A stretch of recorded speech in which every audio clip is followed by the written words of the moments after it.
Et pour boucler cette page sommet Chine-Afrique, cette nouvelle, bientôt une centrale solaire de 100 MW sera construite à Koulikoro. Un mémorandum d'entente est signé dans ce sens à Beijing par le ministre de l'Énergie et l'entreprise CISM. Le ministre des Affaires étrangères, lui, a eu une séance de travail avec les responsables de l'Agence chinoise de la coopération internationale pour le développement. Objectif, évaluer le partenariat sino-malien afin de dégager les priorités dans le cadre du partenariat stratégique annoncé par les présidents maliens et chinois. Ibrahima Traoré, Sidi Balo, Adama Kamara. 72 heures après l'annonce des présidents Xi Jinping et Assimi Goïta d'élever le partenariat Mali-Chine à un niveau stratégique, le chef de la diplomatie malienne est reçu à l'Agence chinoise de coopération internationale pour le développement.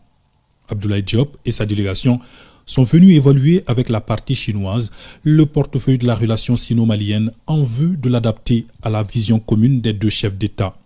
À l'issue d'une séance de travail d'environ 2 heures, Maliens et Chinois partagent une totale convergence de vues. 我们这个讨论的这个领域啊，还是比较广的啊，因为我们和马里啊 Nous avons abordé beaucoup de domaines lors de nos échanges, car les deux pays, on a eu une histoire d'établissement des relations diplomatiques de plus de 60 ans, et on a beaucoup discuté sur les domaines de la santé, de l'agriculture, de l'énergie, de la numérisation, ainsi que de l'industrialisation. Entre l'agence SIDCA et votre ministère des Affaires étrangères, on va signer un mémorandum d'entente portant sur l'initiative pour le développement mondial. Et dans ce mémorandum d'entente, il y a des domaines de coopération très clairs pour le futur. Et une fois signé ce mémorandum, ça va beaucoup promouvoir notre coopération dans le futur. Globalement, les projets s'exécutent normalement. Il est question maintenant de pouvoir centrer les nouvelles annonces sur des projets structurants dans un certain nombre de domaines. Donc nos échanges ont essentiellement porté sur ça. Et ces échanges aussi se situent dans le cadre de l'élévation de notre partenariat à un niveau stratégique. Il est important que ceci puisse se refléter aussi dans le résultat de nos travaux et puis dans la cadence d'avancement des différents échanges. Nous avons aussi souhaité que SIDCA puisse continuer à nous accompagner également dans le cadre des discussions que nous avons avec Exim Bank sur un certain nombre de projets qui concernent des prêts préférentiels également.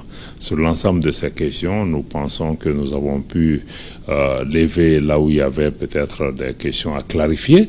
Et aussi, nous nous sommes engagés à accélérer la mise en œuvre des différents programmes. D'ailleurs, au mois de septembre, nous comptons recevoir une équipe de SIDCA qui viendra procéder aux échanges avec nous pour pouvoir procéder également à l'évaluation du projet, de la phase 2 du projet de SAFO.